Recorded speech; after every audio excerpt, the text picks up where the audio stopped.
Hey guys, welcome back to my channel. We are in my bedroom today, and today we're going to be talking about co-sleeping because we co-sleep with our daughter Ellie, and I'm just going to share with you a little bit about our journey, where we started out and where we are now that she's 19 months old. I'm going to be showing you our bedroom and our bed and kind of just give you all the details about our co-sleeping situation. Today is a special video because it's a collaboration with my good friend on here, Luisa Dubicas. She is so sweet and bubbly and always has a smile on her face. She lives in Spain and she has two beautiful daughters who she also co-sleeps with. So I definitely recommend you go check out her channel, watch her video on co-sleeping, and subscribe to her channel as well, and definitely let her know that I sent you over there. And if you're coming over from Luisa's channel, hi, my name is Kaylin. I'm so glad that you're here. I make a lot of motivational videos just about self-love, motherhood, God, purpose in life, health, all sorts of things. So I'd love to have you subscribe to my channel as well. And if you're new, I'd love to have you introduce yourself down in the comments, let me know your name, and let me know where you're watching from. Anyways, let's start talking about co-sleeping. Okay, so co-sleeping can kind of tend to be one of those topics that people have pretty strong opinions about. Some people think co-sleeping is so wrong, just morally wrong, or that you're gonna roll over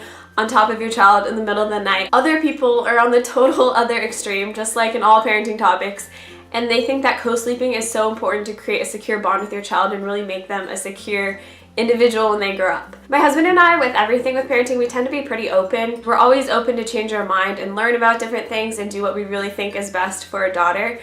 So before we had our daughter, we weren't absolutely set on co-sleeping. I just wasn't 100% certain that I knew I needed or wanted to co-sleep. When my daughter was born, for the first few months, she was in a rock and play next to our bed. That worked out really well for us.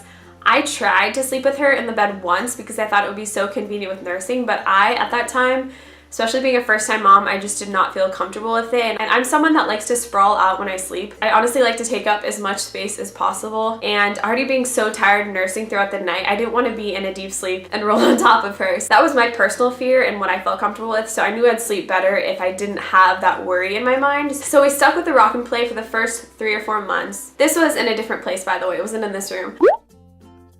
But after that, she was getting too big for the rock and play. So we took our crib and put it up against our bed. This is often called sidecarring your crib. So what you do is you take one side of the crib down and then you just push it up against your mattress and you make sure that you fill in any gaps so it's a smooth transition between the crib mattress and your mattress. She did that from about 6 to 11 months until we moved. She personally wasn't set on co-sleeping. It wasn't something that she had to be close to me like I know some babies are. For me, it was more about convenience of nursing her at night. After that period of time, when she was about 11 months old or so, we kind of moved around a little bit until we settled at our place now. So sleep in that time was kind of all over the place, but she was mostly in a pack and play in that time.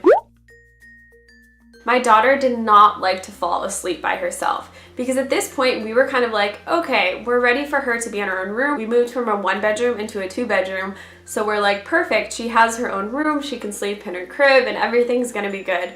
Because at this point she was not nursing at night, but she just was not a fan of it. She just did not like to be alone in her crib in her room. So after we moved in here, there was a period of time where my husband was sleeping with my daughter on a mattress on the floor in her bedroom because she absolutely would not sleep alone. And whenever she would wake up and no one would be there with her, she just hated it. And I understand, she's a little baby. It made sense to both of us and we wanted to be there for her. And that's why my husband was sleeping with her. We were afraid to co-sleep because I just did not want to start nursing her at night because there are a few times where we fell into that and she would just keep waking up to nurse, but she really did not need to. I just really wanted to protect my sleep and I was nervous for us all to sleep together because of that. But after a month or so of that situation, we realized we needed to find a different solution because obviously my husband and I, we all wanted to be together. At that point, we decided to move her into our bed with us. That was probably around 13 months or so. We started off with our mattress on the ground because we were nervous about her falling off, but now it is on a bed frame because we heard that circulation is really important for your mattress. So falling off has not been a problem because she's in the corners. My daughter is 19 months still and I do nurse her to sleep, but I do not nurse her throughout the night. So just looking at our whole co-sleeping journey and experience, we are really just focused on our daughter and what she feels comfortable with. And she was not comfortable with sleeping by herself. So we want to be there for her and comfort her because she is telling us that that's what she needs. So we're more than happy to do that with her. Also, ever since she was little, she has to be cuddled till she's completely asleep. Otherwise, she will not go to sleep. So for part of our bedtime routine for months and months and months now, I'll nurse her for a little bit and then just snuggle her till she falls asleep. And then I will get out of the room and then go do the dishes, hang out with my husband, work on YouTube videos, that sort of thing. And she'll stay asleep in here until we come in. Sometimes she'll wake up and cry once in a while. and we'll go in and comfort her and she'll go back to sleep. But it's pretty simple from there. She'll sleep through the night pretty well, but she just loves to be close to us. And that is really why we are co-sleeping with her. We're not set on getting her out of the bed at a certain age or set on keeping her there until a certain age. We're really just gonna do our best to go with her and what she's expressing to us that she needs. Alright guys, so now I'm going to show you our bed and our whole co-sleeping situation. Alright guys, so here is our bed. Here's this nightlight that we have. I definitely recommend. It's a rock salt lamp. This one has a dimmer. I got this when Ellie was a little baby and it's so perfect. Not only does it cleanse the air because it's a rock salt lamp and it has those properties, but the warm light is so gentle and it doesn't disturb your eyes in the middle of the night. So I definitely recommend this little light. I'll put it on when I nurse her to sleep as well and just keep it really dim. But here is our little nightstand.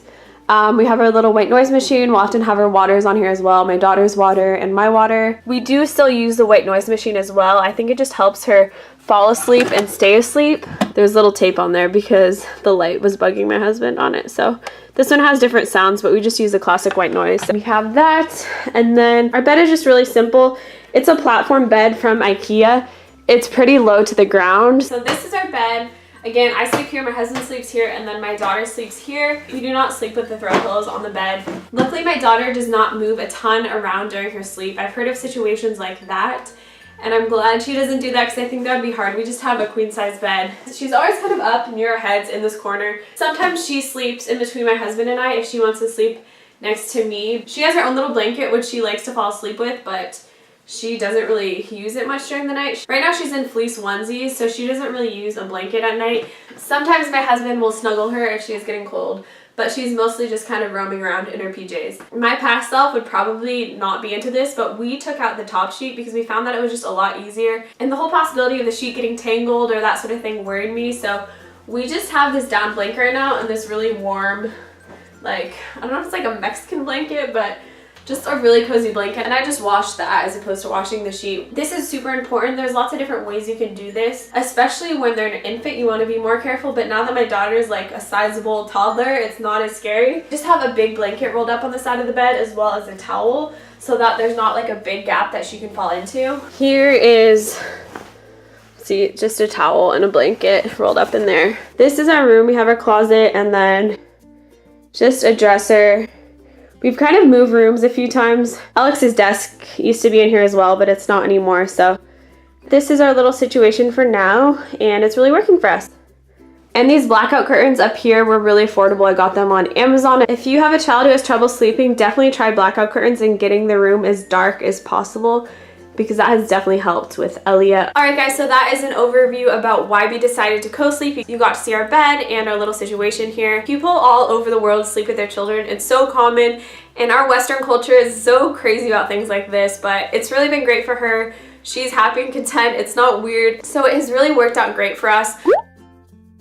We're very open-minded and we're not set in stone with what we do with our next child. When our next baby is a newborn and nursing a lot, I will definitely want them close by, probably in a rock and play. I'm not sure if I want them in our bed when they're an infant, but if there's a time when they're fine in a crib in their own room, I'm totally cool with that. But co-sleeping really has been nice for my husband as well, just to get more bonding time with my daughter and snuggle her at night, because they don't get to spend as much time together throughout the week as I do with my daughters. I hope you guys enjoyed this. Let me know if you have any questions down below, and definitely don't forget to watch Luisa's video about co-sleeping and go check out her channel as well. She is so awesome and beautiful and sweet, and I know you guys will love her. Thank you guys for watching. I love you, and I'll see you guys in my next video. Bye!